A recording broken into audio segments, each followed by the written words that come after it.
بسم اللہ الرحمن الرحیم۔ السلام علیکم۔ اردو جماعت نہم، میر تقی میر کی غزل نمبر 1۔ اسی غزل کے 2 اشعار کی تشریح ہم پہلے کر چکے ہیں، اب بقیہ اشعار کی تشریح ہم کریں گے۔ اشعار کچھ یوں ہے: دل سے رخصت ہوئی کوئی خواہش، گریہ کچھ بے سبب نہیں آتا، حوصلہ شرط عشق ہے ورنہ بات کا کس کو ڈھب نہیں آتا، جی میں کیا کیا ہے اپنے اے ہمدم، پر سخنتا بلب نہیں آتا، دور بیٹا غبار میر اس سے، عشق بن یہ ادب نہیں آتا۔ اشعار کی تشریح کی طرف آتے ہیں۔ دل سے رخصت ہوئی کوئی خواہش، گریہ کچھ بے سبب نہیں آتا۔ اس شعر کے مشکل الفاظ اور ان کے معنی۔ گریہ، گریہ کے معنی ہے رونا، آنسو بہانا، اشک باری۔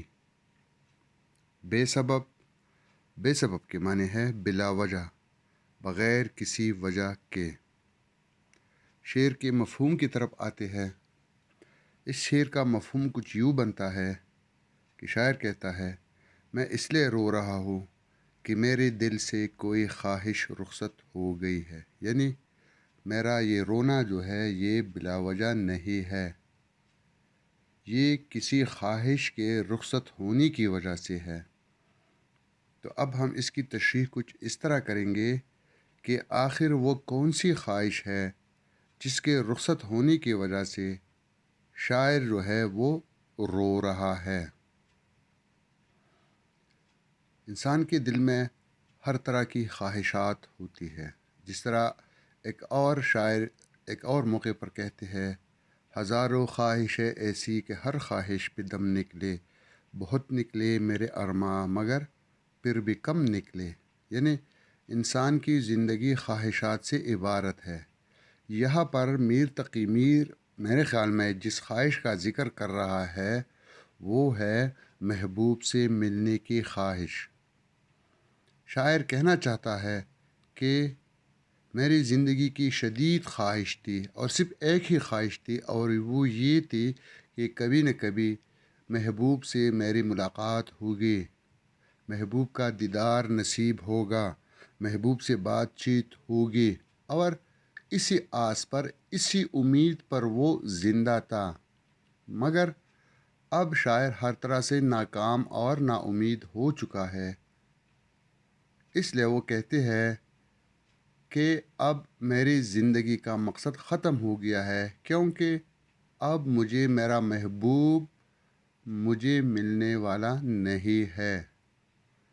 تو مایوسی کی انتہا ہے کہ اب وہ اپنے دل میں محبوب سے ملنے کی خواہش تک بھی نہیں کرتا، اس لیے اسی خواہش کے رخصت ہونے پر وہ بے اختیار رو رہا ہے، یعنی اس کا یہ رونا جو ہے یہ بلا وجہ نہیں ہے، اس کے دل میں محبوب سے ملنے کی خواہش تھی، وہ بہت زیادہ نا امید ہو گیا، تو اس لیے اس کی یہ خواہش ختم ہو گئی، تو اس لیے وہ کہتے ہیں کہ اب میرے دل میں محبوب سے ملنے کی خواہش بھی باقی نہیں رہی، اس لیے میں بے اختیار رو رہا ہوں، میں بلا وجہ نہیں رو رہا۔ اگلے شعر کی طرف جاتے ہیں۔ حوصلہ شرط عشق ہے ورنہ بات کا کس کو ڈھب نہیں آتا۔ مشکل الفاظ اور ان کے معنی۔ میرے خیال میں صرف ایک ہی لفظ تھوڑا سا مشکل ہے، ڈھب۔ ڈھب کے معنی ہے طریقہ، روش یا سلیقہ۔ اس شعر کا مفہوم کچھ یوں بنتا ہے کہ شاعر کہنا چاہتا ہے کہ عشق کرنے کے لیے حوصلہ مند ہونا ضروری ہے، ورنہ بات کرنے کا طریقہ سب کو آتا ہے۔ تو اب یہاں پر جو چیز تشریح طلب ہے وہ یہ ہے کہ آخر عشق میں ایسی کون سی بات ہے جس کے لیے شاعر کہتا ہے کہ حوصلہ مند ہونا بہت ضروری ہے۔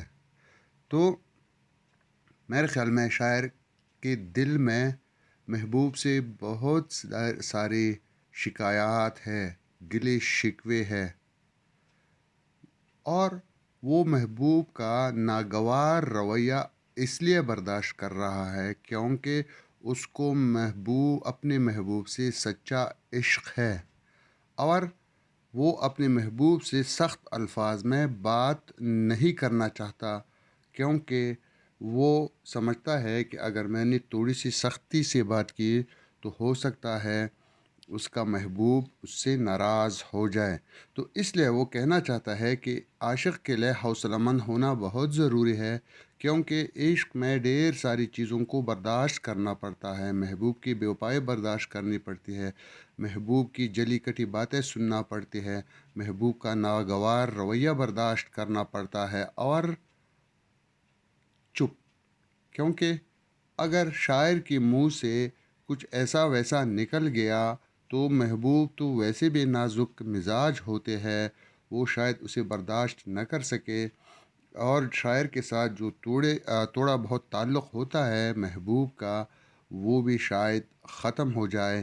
اس لیے شاعر یہ کہنے پر مجبور ہے کہ ایک سچے عاشق کے لیے حوصلہ مند ہونا بہت ضروری ہے، ورنہ بات کرنے کا طریقہ سب کو آتا ہے، ہر ایک جو ہے وہ بات کر سکتا ہے، لیکن حوصلہ مند عاشق جو ہوتا ہے وہ سب کچھ برداشت کرتا رہتا ہے، سب کچھ اپنے دل میں رکھتا ہے، لیکن زبان سے ایک لفظ بھی ادا نہیں کرتا۔